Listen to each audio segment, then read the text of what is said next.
Early morning prayer, తెల్లవారుజామున ప్రార్థన చాలా ముఖ్యమైనది.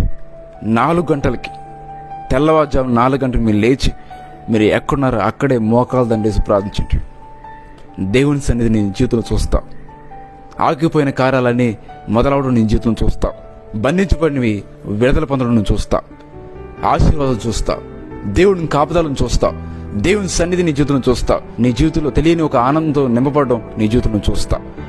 బైబిల్లో చూసినట్టు అనేకమైన దేవుని బిడ్డలు కూడా ఉదయం కాలం తెల్లవారుజాము లేచి ప్రార్థన చేసినట్టు మనం చూస్తున్నాం.